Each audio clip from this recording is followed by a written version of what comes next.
Hello, this is Tony Vermillion with Tennessee Chapter President.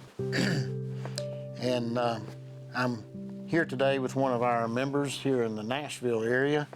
His name is Chris Erlanson. And Chris has been a member for a few years now. Yeah. And Chris, we're here today because he holds annually a missions day here at the flight school that he runs. But I want you to find out a little bit more about Chris. I want you to just go ahead and tell him a little bit about your background and what prompted you to start the flight school. Sure. It's Tony, honestly, it's a really strange story. My background is I worked for 23 years in the music business. And of course, in your head, you can connect the music business and flight training and in ministry. You can connect all that together. Oh, right? Yeah, that just makes a perfect fit. It's a perfect fit. And you know, sometimes God has a sense of humor in, when we think we have plans, God has other plans. Matter of fact, it was interesting, something that you said earlier today. You said God never gets up in the morning and wrings his hands and says, okay, what are we going to do today? God has a plan. So my background, if you will, originally moved from Texas to Nashville and worked in the music business, was involved with a lot of great artists, a lot of great projects. I worked on the business side. When people ask, what do I play? I tell them I play the radio. You know, I'm a frustrated musician. But the deal is that I wanted to do something that had nothing to do with work. So I went and I got my pilot's license. Just for fun, just for giggles, no aspirations to be an airline pilot, nothing like that. Just really something different, something to make me use a different part of my little pea brain, right? And so I got my pilot's license, and in 2010, May of 2010, Nashville had a huge flood. And when we had this flood here in Nashville, I was working out of a little airport over in East Nashville, and I remember the day that the flood hit, looking out amongst the airfield and seeing the tails of all of these airplanes underwater. We lost everything. Man. Every airplane was just gone. Is that the same one that did the Opry Mall, Opry Mills flood? Okay. Yeah, because what's interesting is where Opry Mills Mall is, right on the other side of the river, that's where the airport is. Okay, all right. And so I just remember we're all standing at the gate going, what are we going to do? I mean, this side hobby that I had, it had been washed away, literally. And one of my buddies, he says, well, let's start a flight school. Okay, let's go start a flight school. And then he said, let's go start it at Nashville International Airport. I said, that's the dumbest idea I've ever heard. Nashville International Airport is not going to let us start a flight school. So we came over here, and it was one airplane, one instructor, one desk, one telephone, and we started a flight school.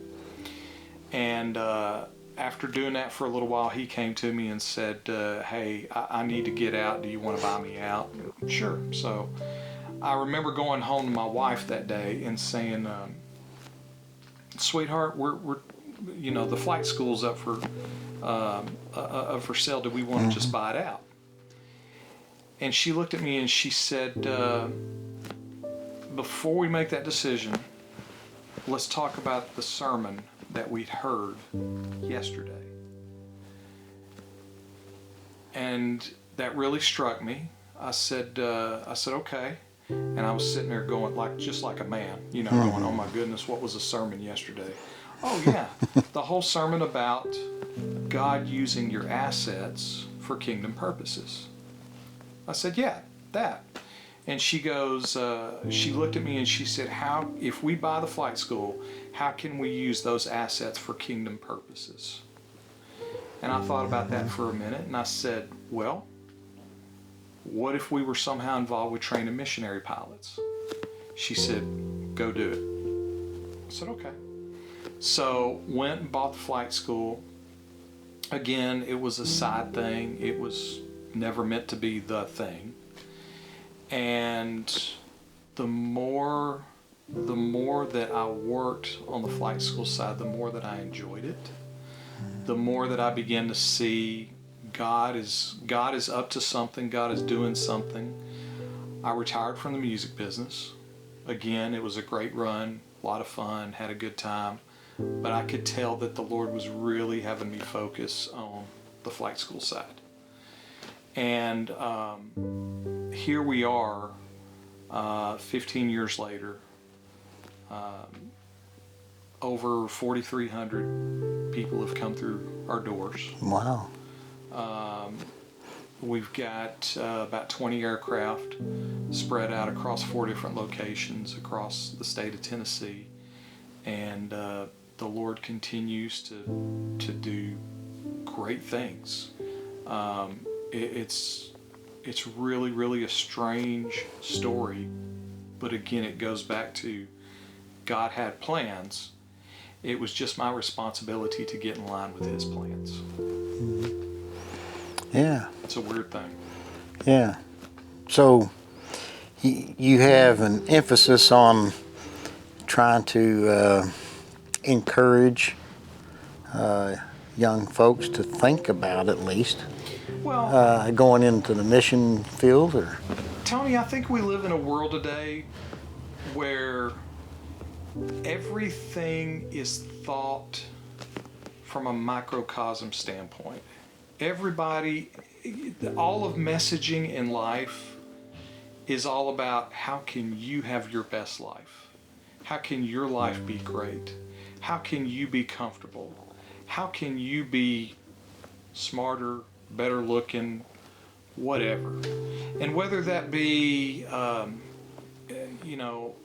marketing for Coca-Cola or marketing for an iPhone, everything is being talked about making you better. Man. And I think the more that I begin to understand the Bible, the more that I understand that the Bible is not about me. The Bible is not a story about I, as much as it's a story about the kingdom and kingdom purposes.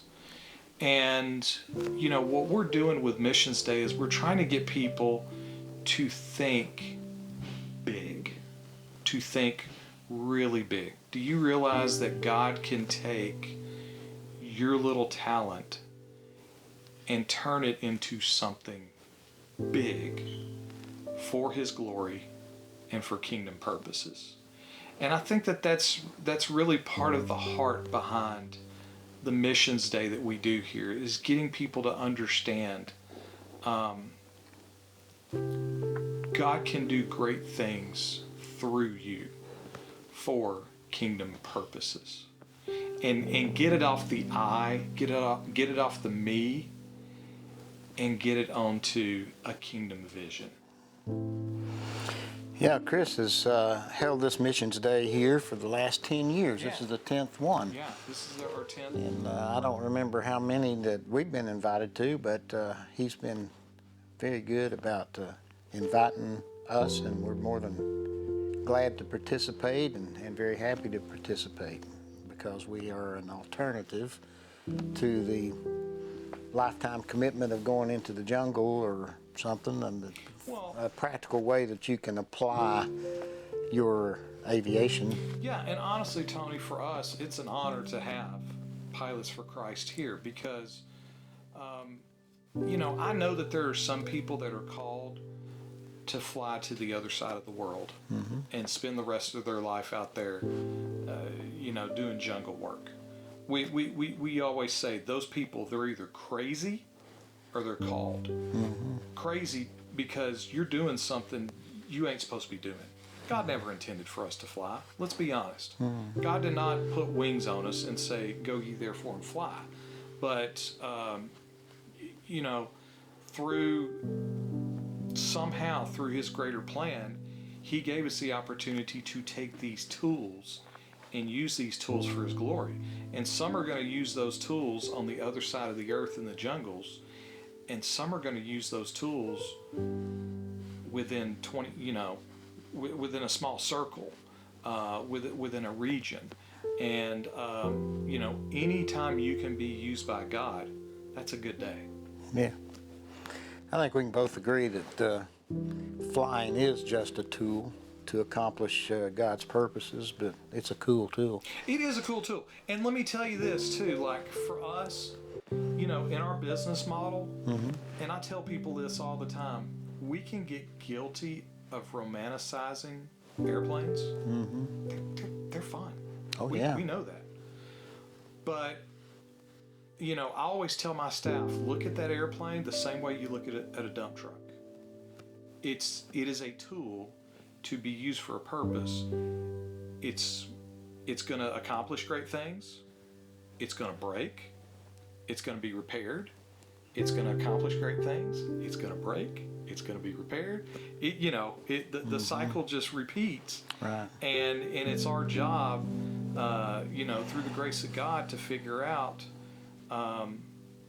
how to use that tool in the safest way possible. And then, quite frankly, when you go and you cram yourself in an airplane, flying an airplane is built on trust. I trust that the guy that I get in the airplane with, he knows what he's doing. I trust that this airplane's been well kept. So there's a lot of trust that develops there. And guess what? When you get cozy up with somebody in an airplane, there's a deep relationship that's built, and it gives you the opportunity to share the gospel with someone too. And we get to do that every once in a while. Yeah. It's sort of a captive audience. It is a captive audience. It's a good thing. It's a good thing. It is. But you're right about the relationship building. Yeah. That's aviation and training is a really good way to build those relationships of trust, as you were talking about. Absolutely. And give you them the opportunity to share the good news that can change their life forever. Yeah. So yeah, I commend you for that. That's very, very good. Let's see. I guess you're going to plan on having some more of these, maybe. Absolutely. We keep doing this. Missions Day, it's an annual event for us. Missions Day is something that, if you will, it's the 3 hours a year that's dedicated to missions, but it's 3 deliberate hours dedicated. Right. We can do the best to live like Jesus all year long, but for these 3 hours, there's no doubt. There's no maybe they're Christian, maybe they're not Christian. No, we're out there. We're letting it show. We gotta, we as believers, we have to come out of the closet. We need to let people know that that Jesus is real, and we need to let people know that God didn't die just for the Baptists. God didn't die just for the Presbyterians. Jesus Christ was crucified for everyone, and that's good news that we need to share. Absolutely. Yeah, today's world in particular is a time to not be timid, not be shy, but to be bold in the faith. Absolutely. Loving and bold to share that good news with the world. Man, it's a pleasure for you to have this interview with us, and I'm tickled to death to have you in the Tennessee chapter. Thank you. So Todd. thank you very much. I appreciate it. All right.